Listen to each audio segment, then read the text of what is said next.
Welcome to another game of Eat or Be Eaten, featuring your host, Jacob Fontaine. Hello, and welcome to another game of Eat or Be Eaten. I'm your host, Jacob Fontaine, and today we have a very special event, which is Mississippi River Night, where we will be exploring the many creatures of the Mississippi River, and it's going to be great. Alright, so first I'd like to introduce my first two contestants. On my right, I have Carter Blaisdell. And on my left, I have Connor Gage Blaisdell. Now, here's how you play. For each definition or term I give you, 3 animals will be presented, and your job is to pick the animal that is correspondent with the term or definition. For every right answer, you get 10 points. For every wrong answer, you get subtracted 10 points. Easy enough? Alright, let's play. So, it's time for round 1. Name an invasive species. Carter gets the ding. Is it Asian carp? Asian carp, that is correct. Yes. Alright. An invasive species is a species that goes into a river or any body of water or an ecosystem and begins to take over the ecosystem because it has no predators. And therefore, the Asian carp in the Mississippi is an invasive species because it came from Asia and is compromising the ecosystem. Okay, for our next topic, we have mimicry. Now, just to remind my fellow contestants, mimicry is impersonating other objects or other species that might be of danger, and therefore making predators less likely to eat that species. Alright, so, which of the following animals use the technique of mimicry? Is it the honeybee, the painted redskin, or the viceroy butterfly? Carter takes the board again. Carter, what do you think? Is it the honeybee? Final answer? Yes. No. Alright. Now the board goes to Connor because of Carter's negligence. Alright, Connor, what do you think it is? I'm gonna have to guess here. Is it the viceroy butterfly? Hot dog, that is correct. The viceroy butterfly mimics the monarch butterfly, and therefore other species, primarily predators, know not to mess with it. Alright, moving on. Our next subject is negative impact on the Mississippi River. Now, I am looking for the most harmful of the 3 choices I've given you. And remember, it has to be a human impact.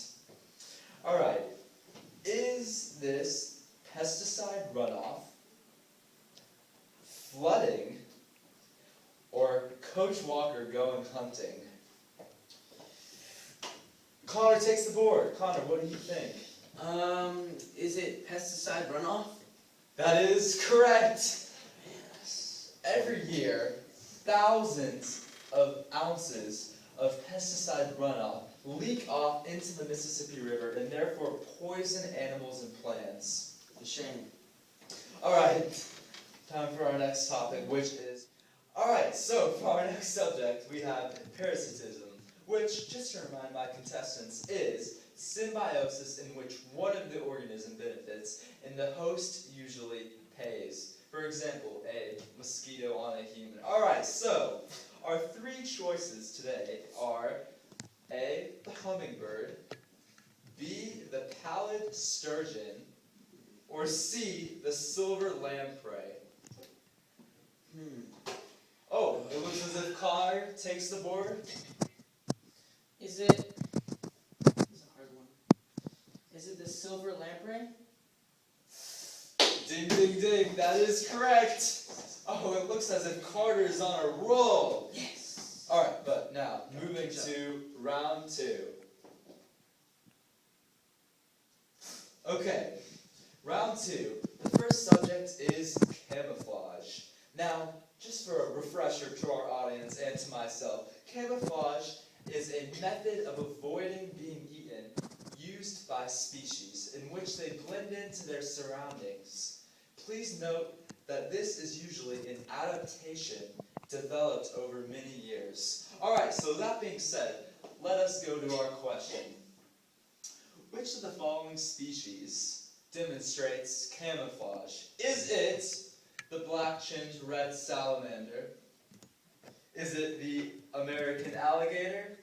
Or is it the bald eagle? This is hard. I don't know what to decide.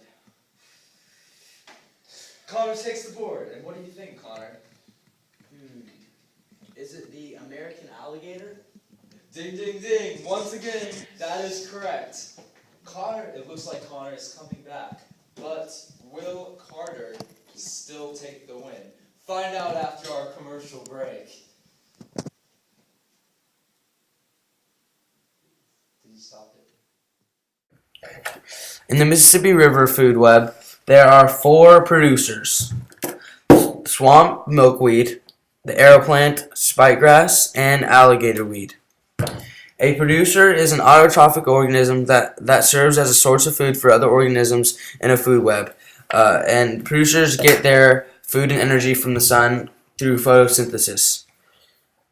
There are 4 herbivores in the Mississippi River food web: the trumpeter swan, the blunt-nosed minnow, the cavefish, and the white-tailed deer. Herbivores are consumers that only eat plant matter.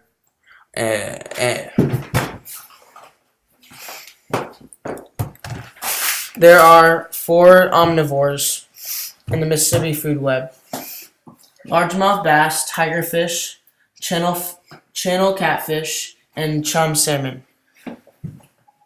Omnivores are organisms that eat both plant and animals. There are 4 carnivores in our food web: the goldfish, the lake sturgeon, the northern pike, and the white bass.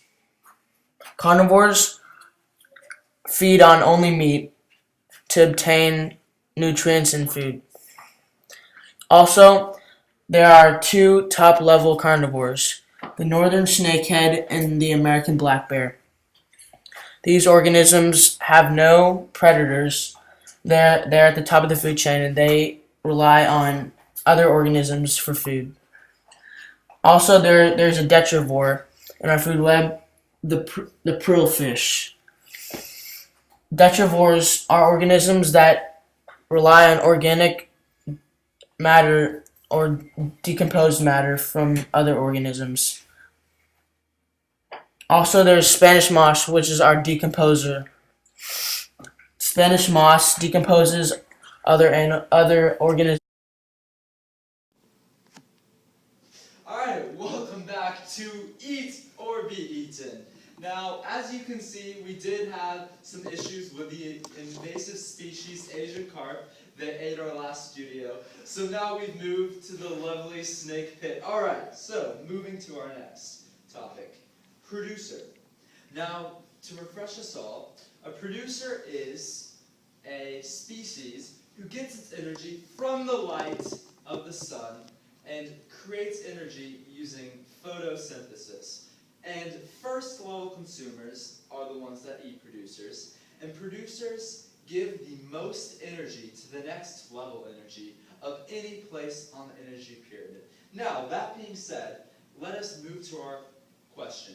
Now, for this part of the show, we will have pictures displayed, and our contestants will look at the 3 pictures and decide which of the pictures suits the term or definition.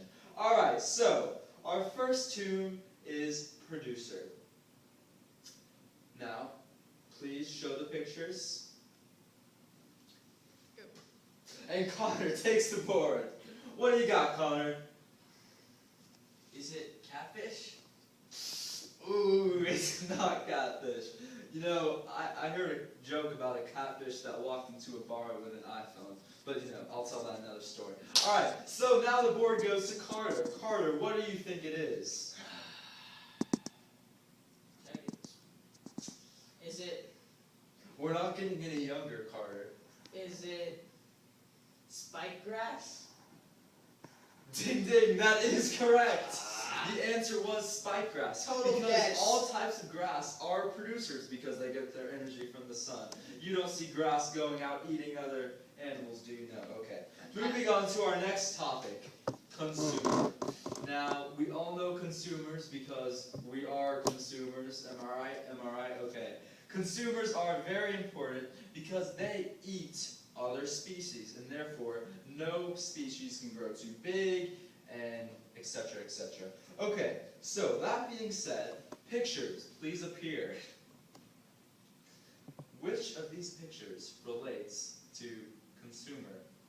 Or which one of these pictures are a consumer? Alright, Carter, what is it?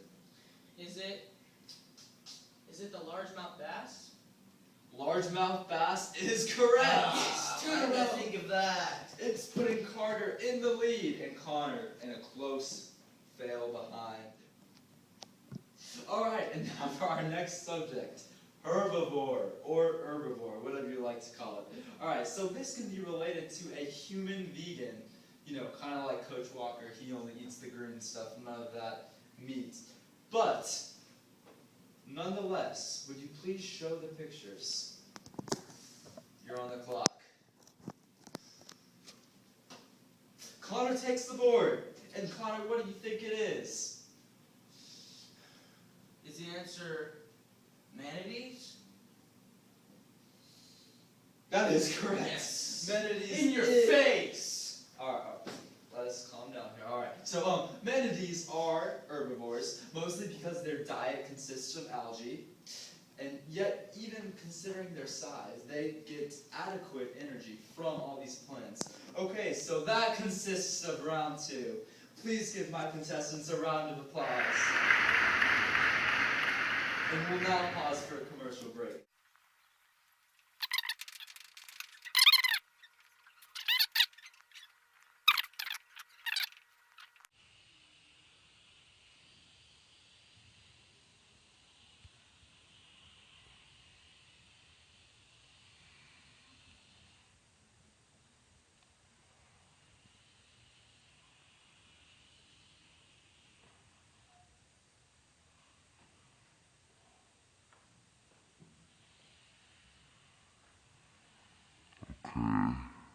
Keep drawing the fish. You can keep going.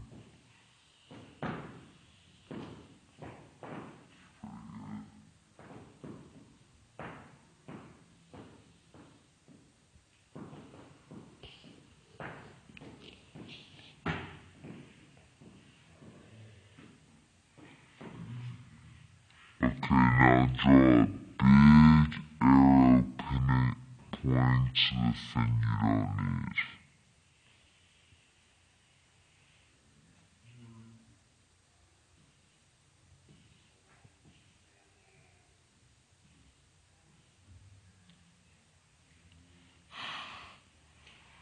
Draw the eyes and stuff. Big arrow. And label it.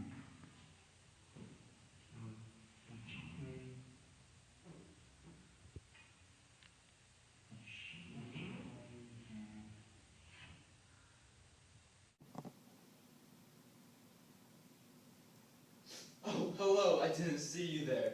And welcome back to Eat or Be Eaten.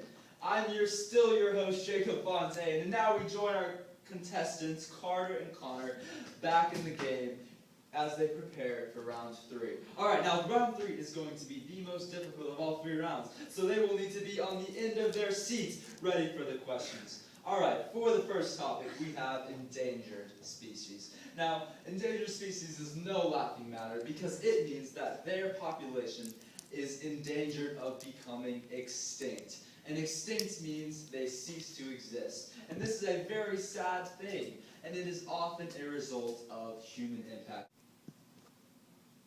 Alright, so the choices are the red-eared slider turtle, the river otter, or the gopher frog. Which one is it? Carter. I got this one.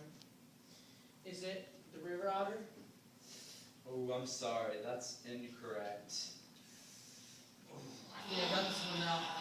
Now, the board goes to Connor. What do you think it is, Connor? Life is over. Debating. Is it the gopher frog? That is correct. And Bam. Connor Bam. takes the points.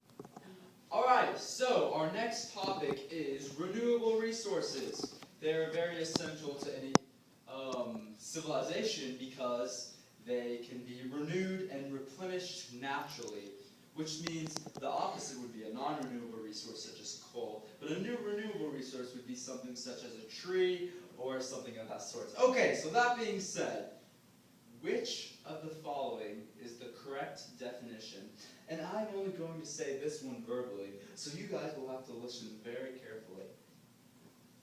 Is a renewable resource A resource that can't be replaced, B, what Coach Walker keeps in his truck, or C, a renewable resource is a resource that can be renewed or replaced? Now this is the hardest one so far, so I need you to both use your critical think. Oh, Connor, what do you think it is? Is it B? Something in Coach Walker's truck? I think you got. Oh wait, no, I'm sorry. You did not get it right. Carter, you have the board. Yes. Is it something that can be replenished? That is correct. Come Very nicely on. done. So it looks as if Carter might win the whole thing, but Connor can still bring it back if he wins the next two questions. All right. Carter, you take the board. This is a tough one. I'm going all or nothing though. Is it mangrove trees and oysters? That is correct. Oh my Mangrove gosh. trees and oysters do Beat that share sucker. a commensalism relationship because they both benefit each other. All right, moving on to our last subject of the night. As of now, it looks like Carter might win the whole thing. However, everyone knows that the last question is worth 1,000 points, and therefore Connor can come back in the end and take home the grand prize. I will. Ooh, there is no grand prize. My bad. All right. Charles Darwin was an English surveyor that would travel around on a surveying ship and collect species from all around the world. He would later discover natural selection and make it publicized around the world. So that being said, you now have the choice of 3 different mini biographies. Alright, is it A, Charles Darwin was a pretty chill dude that discovered plate tectonics? Was it B, he was an English naturalist, established that descendants over time came with a scientific theory of natural selection? Or was it C, which is he was a plantrophilologist who studied Dionysius and Malagallian in Sri Lanka? All right, you're on the clock. This is so hard. I don't know what to do. You know, I grew up in Sri Lanka. Oh, okay, go. Is Charles Darwin an English naturalist that established the idea of natural selection? That is correct. Yes! It looks Oh at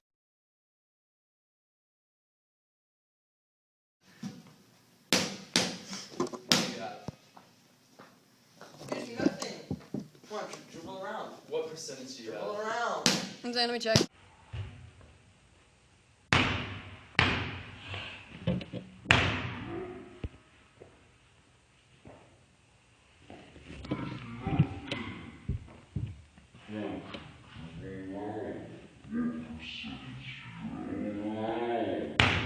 I'm saying, let me check.